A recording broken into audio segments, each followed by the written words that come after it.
नमस्ते बच्चों, कैसे हो सब? सब बढ़िया। चलिए ठीक है, बढ़िया हो तो। देखिए, कल के वीडियो में अपने सामने एक समस्या आई थी। परसों के वीडियो में अपने पास दो शब्द आए थे। एक तो आया था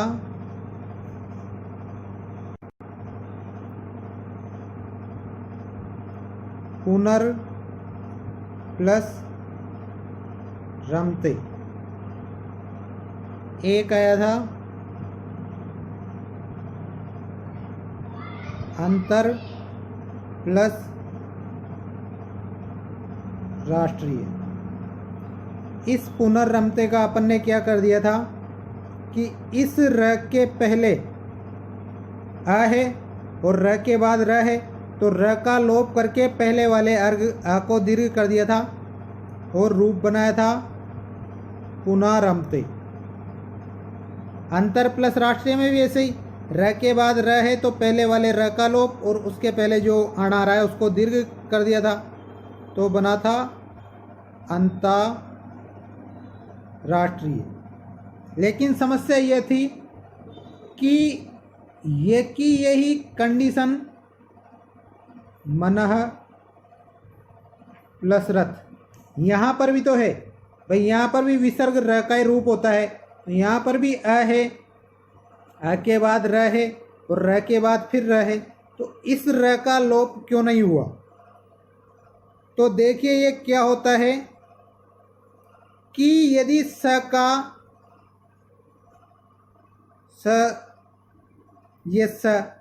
का सजुसो रू से रू बनता है, फिर उपदेश अनुनासिक इत से ऊ की इत संज्ञा होकर र बन जाता है और र का विसर्ग बनता है। यदि इस तरह का र आता है तब तो हम उसका उत्व कर देते हैं, मतलब ऊ की मात्रा कर देते हैं और शब्द बना देते हैं मनोरथ। लेकिन ये पुनर और अंतर दोनों ही अव्यय शब्द हैं। इनमें जो ये र है ये किसी स से नहीं बना हुआ है, इनमें स्वयं में ही है, मतलब ये पूरा का पूरा ही अंतर शब्द है। इस वजह से इस र का लोप कर सकते हैं अपन और आगे वाले को दीर्घ कर सकते हैं, लेकिन इस र का लोप करके आगे वाले को दीर्घ नहीं कर सकते। यहाँ पर तो ऊ ही बनेगा, भले ही कंडीशन दोनों में एक जैसी हो, परंतु ये र है जो इसी शब्द में मिला हुआ है और ये जो र है ये सजुसो रू से बना हुआ है। ठीक है, ये कल का डाउट क्लियर। अब आज पढ़ेंगे अपन विसर्ग लोप संधि। विसर्ग लोप संधि 11th 12th वालों के अगर इस संधि में ज़्यादा कन्फ्यूजन होता है तो आपको ज़्यादा टेंशन लेने की ज़रूरत नहीं है, क्योंकि आपके इसके आने की संभावना कम है। पर जो कंपटीशन की तैयारी कर रहे हैं उन्हें विशेष रूप से ध्यान रखना है, क्योंकि अपवाद ज़्यादा आते हैं। तो 11th 12th वाले भी अच्छे से समझने की कोशिश करना। ठीक है, विसर्ग लोप संधि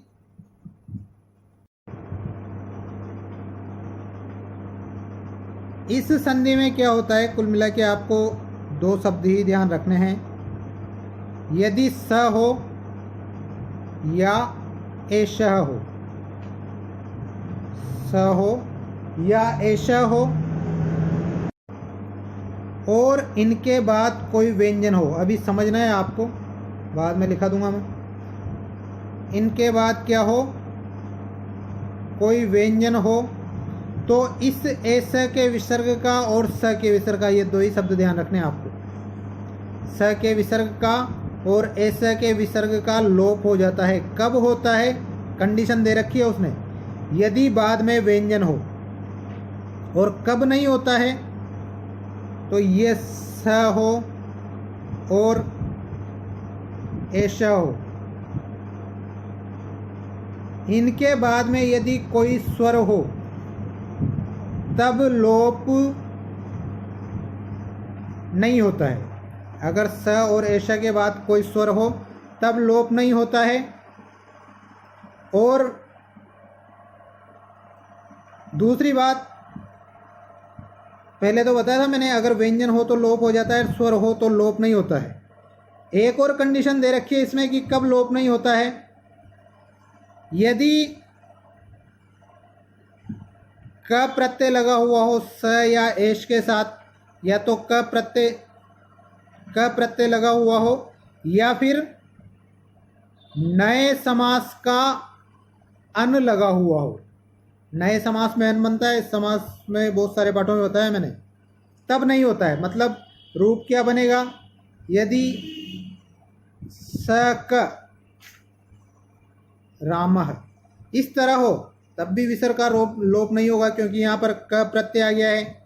या फिर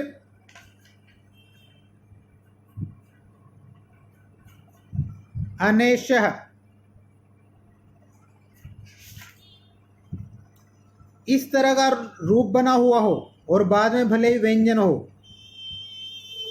तब भी इस विसर्ग का लोप नहीं होगा, क्योंकि आगे क्या है, नए समास है। कुल मिला के 5 बातें हैं। यदि स और एस शब्द हो, ये अनेशा में भी एस शब्द है, यहाँ से स और एस शब्द हो और उनके बाद कोई व्यंजन हो तो विसर्ग का लोप हो जाता है। स और एस शब्द हो, उनके बाद कोई स्वर हो तो विसर्ग का लोप नहीं होता है। स और एस में क प्रत्यय लगा हुआ हो या नए समास से शब्द बना हुआ हो, तब भी विसर्ग का लोप नहीं होता है। कुल मिला के यही बातें हैं।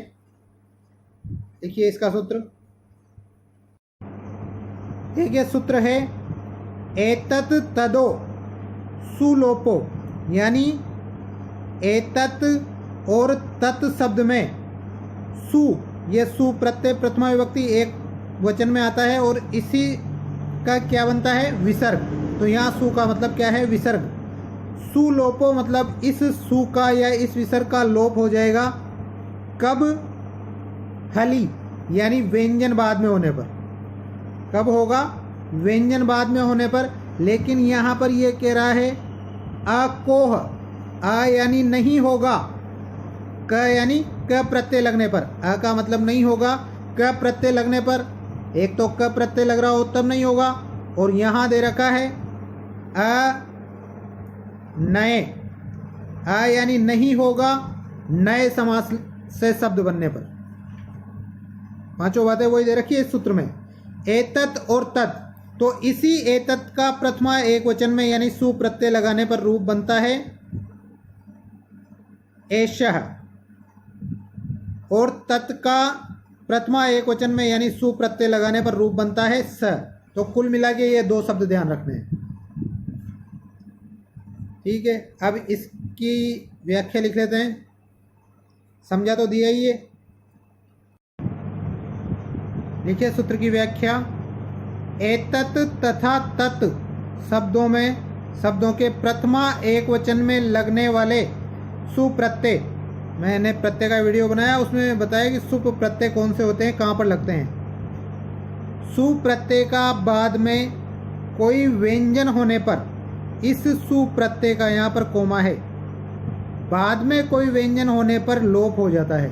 इसका लोप हो जाता है सुप प्रत्यय का, अर्थात स। इस एतत् का प्रथमा एक वचन में रूप क्या बनेगा, स, और तत् का क्या बनेगा, एषः। इस तत् का बनेगा एषः, यानी कि स और एषः के बाद कोई व्यंजन हो तो विसर्ग का लोप हो जाता है। ये विसर्ग किसका बना है, इसी सु प्रत्यय का बना है। सु में से उ हट गया, फिर स का ऋतु विसर्ग होकर ये विसर्ग बन गया। किंतु क प्रत्यय लगने पर, अब कब नहीं होगा, क प्रत्यय लगने पर, नए समास होने पर और बाद में स्वर होने पर विसर्ग का लोप नहीं होगा। ठीक है, ये व्याख्या लिख लीजिए और एक नोट डाल के लिख लेना है आपको।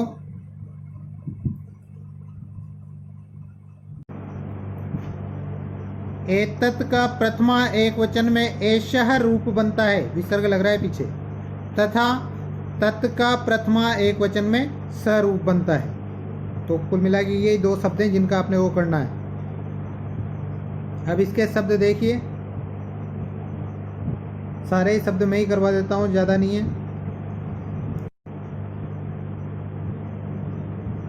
आपको उसी तरह से लिखना है जैसे लिखते आ रहे हो। जैसे एसस, इस समय हलंत है, एसस प्लस विष्णु, यहाँ पर ये स उसी सु प्रत्यय का है तो इसका लोप हो जाएगा, तो क्या होगा एश विष्णु, क्योंकि पीछे वह आ रहा है और वह एक व्यंजन है। इसको मत समझना कि ये स्वर, जब अपन वह वी को बोलेंगे तो वह प्लस ई की आवाज़ पीछे आती है, पहले व्यंजन है तो इसके बाद व्यंजन आ रहा है, इस वजह से इस स का लोप हो गया।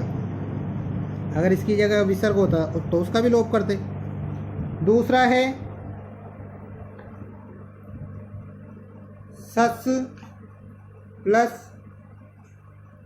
शंभु, ये इस तरह से भी आ सकता है, विसर्ग लग के भी आ सकता है, आपको दोनों तरह का ध्यान रखना है।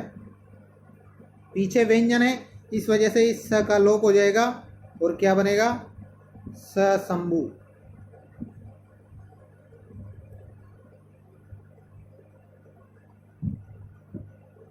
अगर आपके जैसे प्रश्न आ जाए कि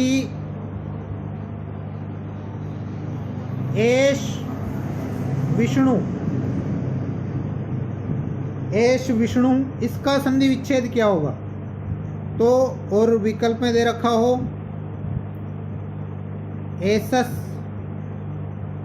विष्णु और एषः विष्णु, तो दोनों सही है, परंतु ये वाला ज़्यादा सही है, इसको अपन ज़्यादा सही मानेंगे लघु सिद्धांत कौमुदी के अनुसार। अगर दोनों विकल्प में दे रखे हैं तो ये वाला ज़्यादा सही है और ये वाला विकल्प में नहीं है तो ये तो सही है ही सही। ये तब की कंडीशन है जब दोनों दे रखे हो।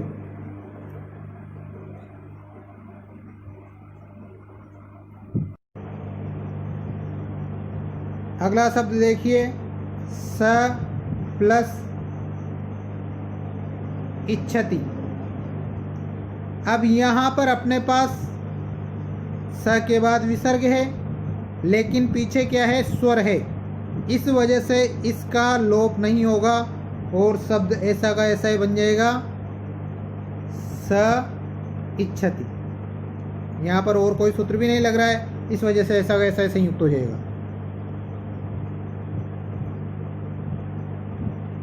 एषः प्लस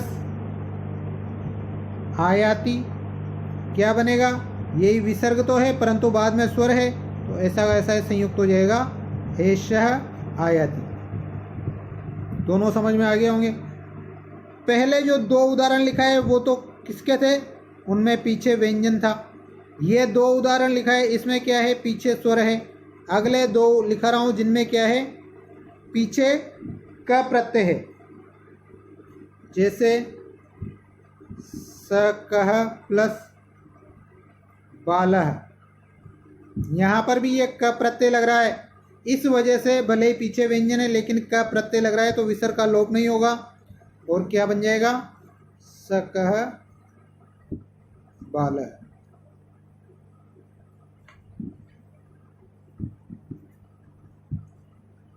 एष कह प्लस रुद्रः, यहाँ पर भी क प्रत्यय लग रहा है। अब यहाँ पर देखिए इसका अपन लोप तो नहीं कर सकते लेकिन यहाँ पर क्या आ रहा है आ रहा है प्लस विसर्ग आ रहा है प्लस हर्ष प्रत्याहार का, यह है वरट में आता है हर्ष प्रत्याहार का वर्ण र, तो क्या होगा इस विसर्ग का उत्तु हो जाएगा और अ और ओ मिलके ओ हो जाएगा, तो क्या बनेगा एश को रुद्रः। ये क प्रत्यय के हो गए दोनों।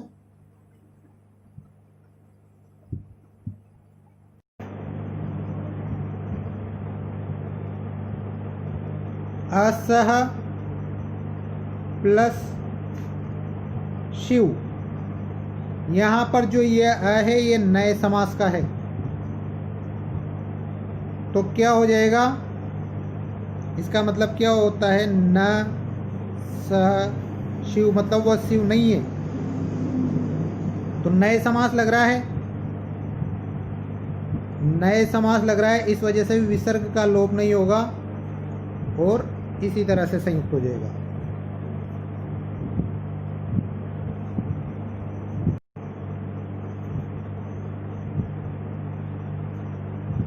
अनेशः प्लस कृष्णः। अब यहाँ पर भी वही है, आगे अन लग रहा है जो किसका है, नए समास का है। ये सु का विसर्ग है, परंतु इसका लोप अपन नहीं कर सकते क्योंकि यहाँ पर नए समास आ रहा है। तो क्या हो जाएगा, इसी तरह से संयुक्त हो जाएगा अनेशः कृष्णः। अब एक में तो अ लग रहा था और एक में अन लग रहा है। अ कहाँ लगता है, जब अपन व्यंजन के साथ जोड़ रहे हो नए समास, और अन कहाँ लगता है, जब अपन स्वर के साथ जोड़ रहे हो। यहाँ पर क्या था अपने पास एशः, और ये स्वर है इस वजह से अन लगा है, और स में ये व्यंजन है इस वजह से अ लगा है।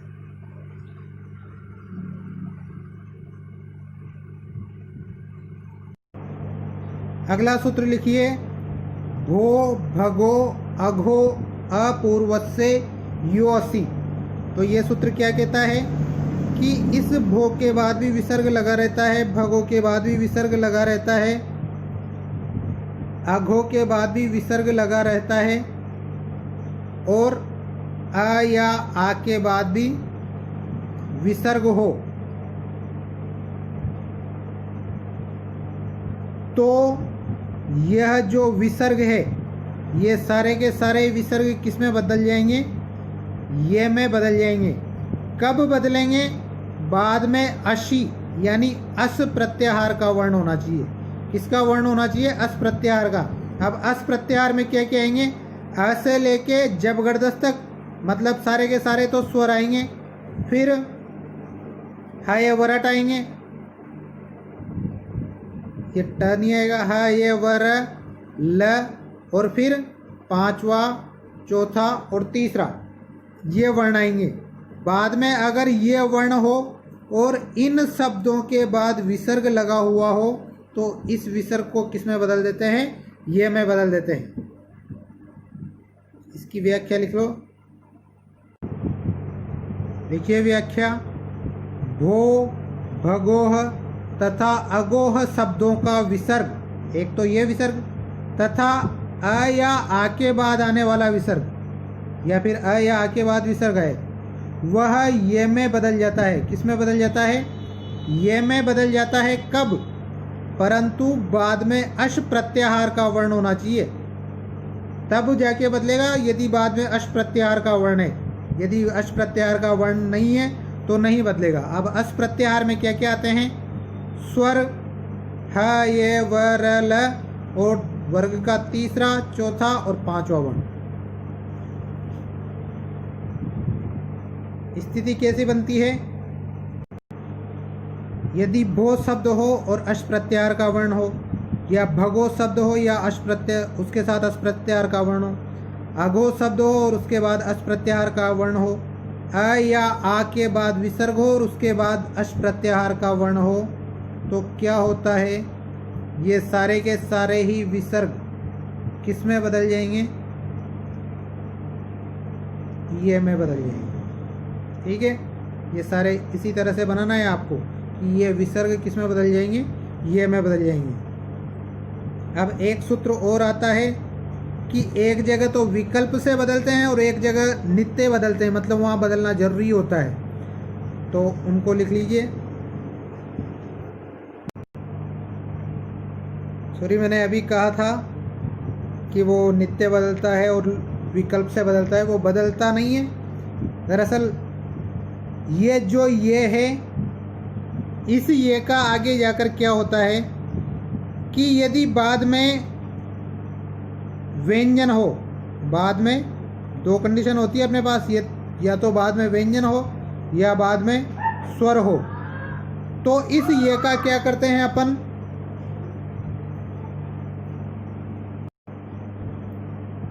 लोप कर देते हैं। अगर व्यंजन हो तब तो लोप होगा ही होगा, मतलब वो ये जो है ये गायब होगा ही होगा। और यदि स्वर हो तो फिर विकल्प होता है अपने पास, और विकल्प क्या होता है, अपन लोप कर भी सकते हैं और नहीं भी कर सकते हैं, दोनों कंडीशन होती है बाद में स्वर हो तो। और इनके ये दो सूत्र हैं। हलि सर्वेषाम, यदि हल हो तो नित्य ही लोप करते हैं, और यदि बाद में स्वर हो तो लोप विकल्प से करते हैं, लोप शाकल्य से सूत्र से। ये दोनों सूत्र लिख लीजिए, हलि सर्वेषाम तथा लोप शाकल्य से। और इनकी व्याख्या, उन दोनों सूत्रों की व्याख्या लिखिए। पिछले सूत्र से जो ये आदेश प्राप्त हुआ है, भो भगो अगो पूर्व से यो असी, जो ये आदेश प्राप्त हुआ है, उस ये के बाद यदि कोई व्यंजन हो तो हलि सर्वेषाम, जो यहाँ पे सूत्र लिखा है ना हलि सर्वेषाम, उस सूत्र द्वारा ये का लोप नित्य हो जाता है, मतलब करना ही है अगर बाद में व्यंजन हो तो। परंतु बाद में कोई स्वर हो तो लोपः साकल्य से, ये सूत्र है, इस सूत्र द्वारा ये का लोप विकल्प से होता है।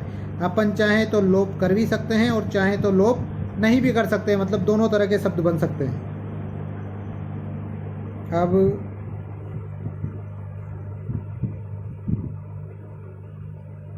इसके उदाहरण देख लीजिए।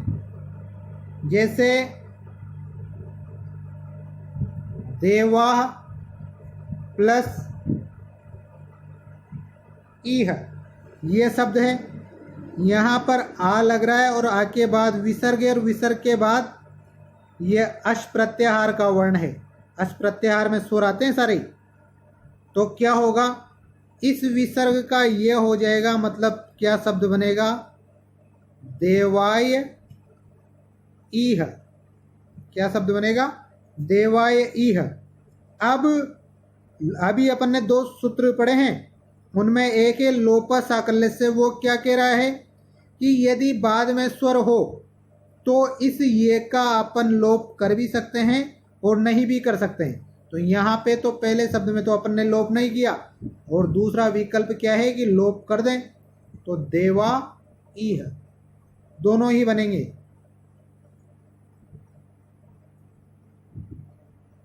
भो प्लस देवा, यहाँ पर भी ये है, और द किस में आ रहा है, अश प्रत्याहार में आ रहा है, और भो शब्द है, तो इस विसर्ग का क्या हो जाएगा, भोय देवा। लेकिन द क्या है, व्यंजन है, और हलि सर्वेषाम सूत्र से यदि बाद में व्यंजन हो तो इस ये का लोप करना ही करना है, तो क्या बनेगा, भो देवा। यही बनेगा इसमें ये विकल्प वाला रूप नहीं बनेगा। आएगा तो सही है, ये तो बना दिया अपन ने, परंतु इस ये का हलि सर्वेषाम सूत्र से अपन ने लोप कर दिया, और क्या बनेगा, भो देवा।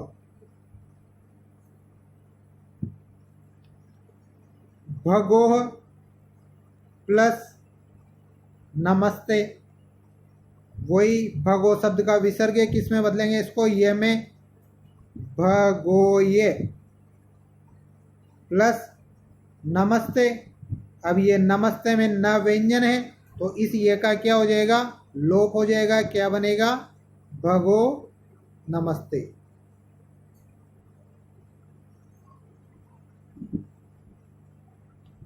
अघो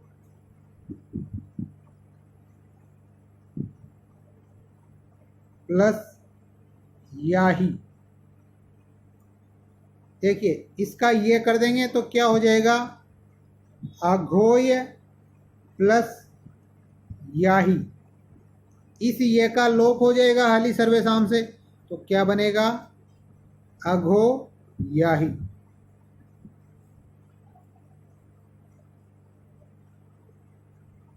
देवाः प्लस यान्ति, देखिए आ है और आ के बाद विसर्ग है, तो इस विसर्ग का क्या हो जाएगा, ये हो जाएगा देवाय प्लस यान्ति, लेकिन ये व्यंजन है पीछे, तो इस ये का लोप हो जाएगा और क्या बनेगा?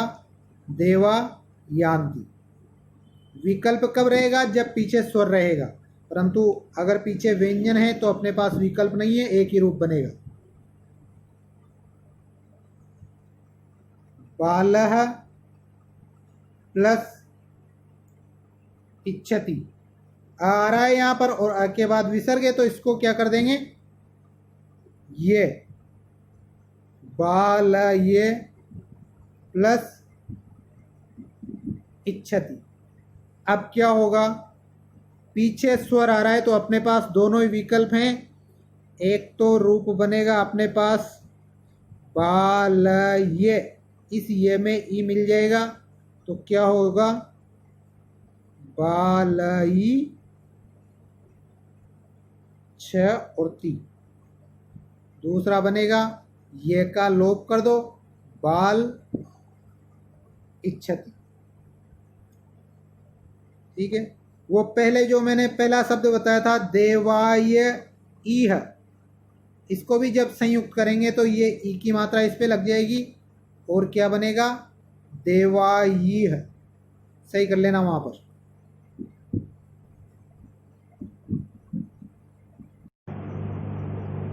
ये आपकी विसर्ग लोप संधि कंप्लीट। अब दो संधियां और बच रही अपने पास। एक तो सत्व विसर्ग और एक ऋतु विसर्ग। इन दो संधियों के दो वीडियो और बनेंगे जिसमें पूरी संधियां कंप्लीट। मेरे हिसाब से अच्छे से समझा होगा आपने। जितना मैं समझा सकता था उतना बढ़िया समझा दिया, इससे ज़्यादा की बस की शायद नहीं है। ठीक है, और अब भी समझ में नहीं आया तो एक ही वीडियो को 2 बार देख लेना, 2 बार में निश्चित रूप से समझ में आएगा। धन्यवाद।